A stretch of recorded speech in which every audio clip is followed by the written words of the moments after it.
Hello everyone. आज हम जिस शॉर्ट स्टोरी के बारे में बात करने वाले हैं उसका नाम है स्पैरोज। अब यहाँ पे हमें पता है कि स्पैरो जो है वो एक छोटी सी चिड़िया को कहा जाता है, जिसे हिंदी में गुरैया भी कहा जाता है।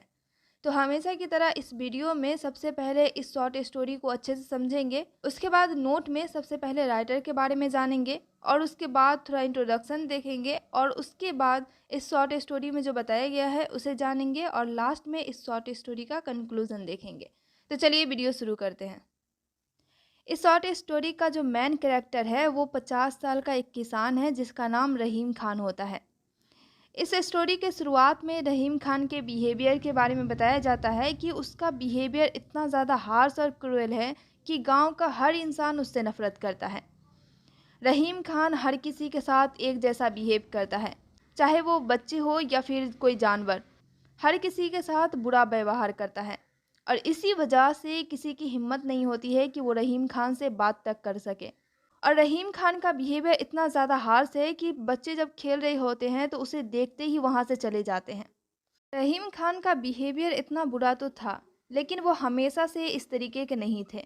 जब वो यंग थे तो अभी से वो काफ़ी अलग थे। इस तरह से बिहेवियर चेंज होने के पीछे कुछ कारण था। रहीम खान का दो ही गोल था, पहला कि वो सर्कस में काम कर सके और दूसरा उस लड़की से शादी कर सके जिससे वो प्यार करता था। लेकिन उसके जो पेरेंट्स थे वो रहीम खान के इन दोनों फैसलों पे राज़ी नहीं होते हैं, क्योंकि रहीम खान का जो ख़ानदान था वो हमेशा से किसान था और इस वजह से उसे सर्कस में जाना अलाउड नहीं हुआ। और दूसरा कि रहीम खान जिस लड़की से प्यार करता था वो लड़की एक हिंदू लड़की थी जिसका नाम था राधा। तो राधा एक हिंदू लड़की थी और रहीम खान एक मुस्लिम, इसलिए उसके पेरेंट्स इस फैसले पे भी राज़ी नहीं हुए और इस तरह रहीम खान अपने इस दोनों गोल्स को अचीव नहीं कर पाए और वही हुआ जो उसके पेरेंट्स चाहते थे।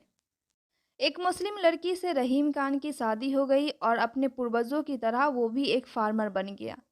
अभी तक तो रहीम खान का बिहेवियर अच्छा ही था, लेकिन एक दिन रहीम खान अपने पेरेंट्स को बात करते हुए सुन लेते हैं कि उसके पेरेंट्स बोल रहे थे कि किस तरह वो अपने बेटे को अपनी बात मनवाने में कामयाब हो चुके हैं। रहीम खान वही किया जो उसके पेरेंट्स चाहते थे। इस तरह की बातें सुनने के बाद रहीम खान डिसाइड कर लेते हैं कि अब वो हर किसी से बदला लेंगे, चाहे उसके पेरेंट्स हो या फैमिली हो या फिर सोसाइटी हो, वो हर किसी से अपना बदला लेंगे। और इस वजह से गांव के हर इंसान से रहीम खान झगड़ा कर लिया करता था, इसलिए गांव वाले लोग उससे नफरत करते थे।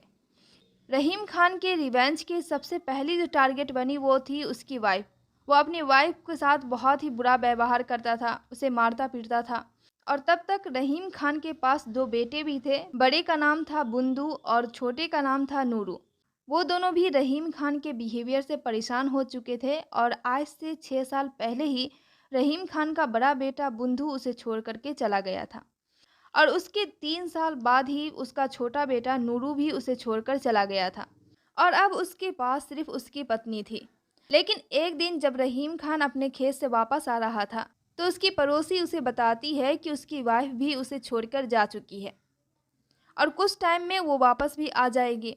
लेकिन रहीम खान को ही पता था कि वो अब कभी वापस नहीं आएगी और इस तरह रहीम खान को हर कोई छोड़कर जा चुका था और गांव वाले भी उससे नफरत किया करते थे। इसलिए रहीम खान खुद को अकेला महसूस करने लगता है, लेकिन फिर भी वह जैसे तैसे रहने लगता है। एक दिन रहीम खान अपने छत को साफ कर रहे थे तो उसने देखा कि उसके छत के कॉर्नर पे स्पैरोस का छोटा सा घोंसला है। रहीम खान उस घोंसले को वहां से हटाना तो चाहता था, लेकिन उसके दिल में कहीं ना कहीं अच्छाई थी और इसी वजह से वह उस घोंसले को वहीं पे छोड़ देता है और उसको हटाने के बजाय उसका अच्छे से केयर करने लगता है। रहीम खान जब उस छोटे से घोंसले के पास जाता था तो स्पैरोज उस पर हमला क्या करती थी, मतलब कि स्पैरोज अपने बच्चे को बचाने की कोशिश क्या करती थी। और इस तरीके की सिचुएशन देखकर रहीम खान को अपनी फैमिली याद आया करती थी। उस छोटे से घोंसले में दो छोटे छोटे बच्चे थे और रहीम खान को उन बच्चों से इस तरीके का लगाव हो गया था कि वो उन बच्चों को अपने बच्चों जैसा समझने लगे थे और दोनों को बुंदू और नूरू नाम से पुकारने लगे थे। और इसी लगाव की वजह से रहीम खान के बिहेवियर में चेंजेस आ रहा था। वो गांव वालों के प्रति अच्छा बिहेव करने लगे थे। एक दिन बहुत तेज़ बारिश हो रही थी तभी रहीम खान को ये ख्याल आता है कि छत के जिस कॉर्नर पे स्पैरोज के बच्चे थे, यानी कि उसका जो घोंसला जहाँ पे था, वहाँ पे से छत लीक हो चुकी थी और उस घोंसले में पानी पहुँचने का संभावना था। इसलिए रहीम खान जल्दी से ऊपर जाते हैं और उस लीकेज को बंद करने की कोशिश करने लगते हैं। और इस कोशिश में रहीम खान पूरी तरह से भीग जाते हैं, जिसकी वजह से उसे बहुत ज़्यादा छींकें आने लगती है और अपना ख्याल ना करने की वजह से उसे अगले ही दिन फीवर हो जाता है। और इस फीवर में भी उसे यही ख्याल रहता है कि अगर उसे कुछ हो गया तो स्पैरोज के बच्चों का कौन ख्याल रखेगा।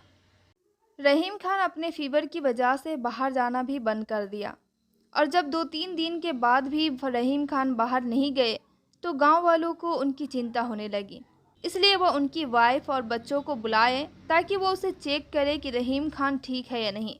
जब उनकी वाइफ और बच्चे आते हैं और घर के अंदर जाते हैं तो वो देखते हैं कि रहीम खान की डेथ हो चुकी है और उसके आसपास स्पैरोज के बच्चे फड़फड़ा रहे थे।